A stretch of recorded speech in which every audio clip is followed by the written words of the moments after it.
From the Weather NorCal Command Center, this is your evening update. You want to go where to buy a new refrigerator? Steve's A to Z Appliance in Cottonwood? In Cottonwood? Just a 10-minute drive. And they'll save us money. New and used, honest, reliable, factory-trained repair service and parts, and they'll save us money. And dispose of this thing? We gotta make the short drive to Steve's A to Z. Thanks, hon.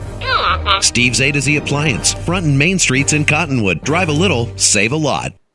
Hello everyone, have you downloaded the app yet? If not, I suggest you check it out. It's a free app, Weather NorCal. Go to your app store for your iPhone, search for Weather NorCal. Go to your Google Play Store on your Android, search for Weather NorCal, and download the free app. Check it out. It's got a lot of great information on there. You can check out your neighborhood forecast, your regular video updates, the 24-hour streaming channel, our special segment programming as well. So it is just an all-around great app, and I think you're going to enjoy it because really pretty much everything I offer here at Weather NorCal can be really accessed right on your phone from the app. So check that out. All right, here we have the breezy conditions at times here. Breezy conditions today, of course, we're going to be looking at more of those breezy conditions tonight and tomorrow as well.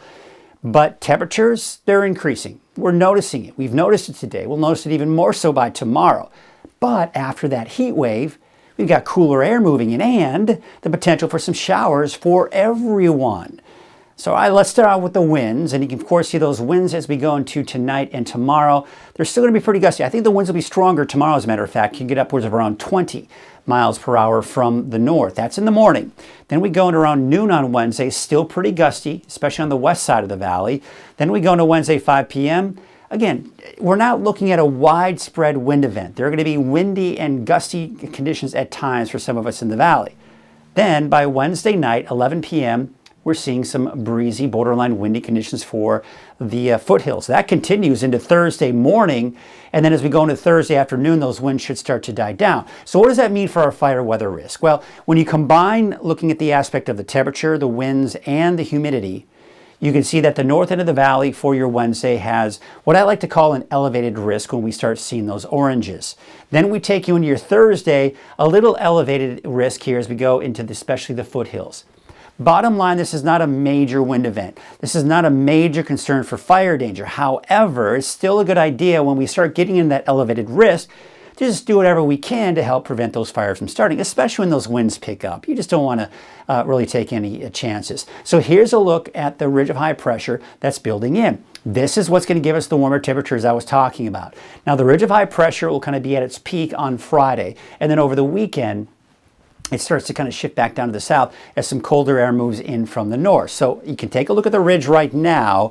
It's still off to our west, but as it shifts eastward, this is where the biggest heat is. So as that shifts over us, we start to see our temperatures begin to increase later on in the week. So what about rain now? Okay, so we're going to be dry through the week, through the weekend as well.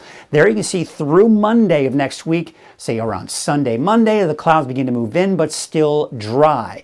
Then by sometime through the day on Tuesday, I think everyone will see a chance for rain. First for the coast, and then eventually making its way into the eastern mountains Tuesday afternoon and evening, but then drying out once again for everybody by next Wednesday. So it's a weak storm system. It's not going to bring us a lot of rainfall, but when we see this, don't be fooled by the fact that you see a lot of dark green, because what that really says in my head, and probably a lot of your brains as well, that's a lot of rain. No, this is not looking at the amount of rain that we're going to see. What it's looking at is our chances for rain.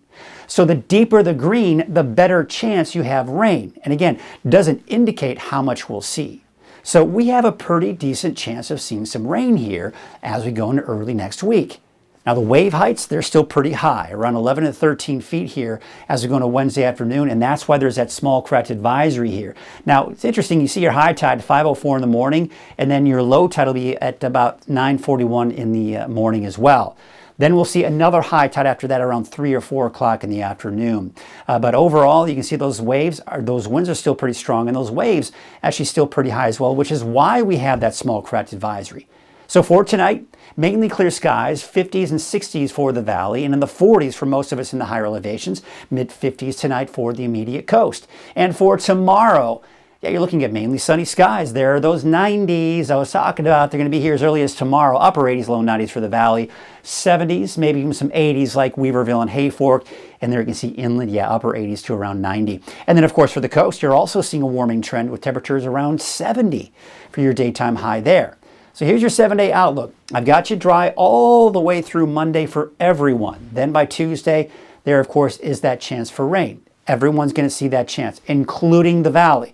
Look at the temperatures. Low 90s for Wednesday all the way through Saturday, although we could get up to the mid-90s for some of us on Friday. And there is that chance for rain and cooler weather, by the way, going into next Tuesday. Looking at your 7-day outlook for the coast, yeah, 70s for your Thursday and Friday. Inland in the low 90s, and Weaverville, Trinity County in the upper 80s before we see that nice drop and that chance for rain by next Tuesday.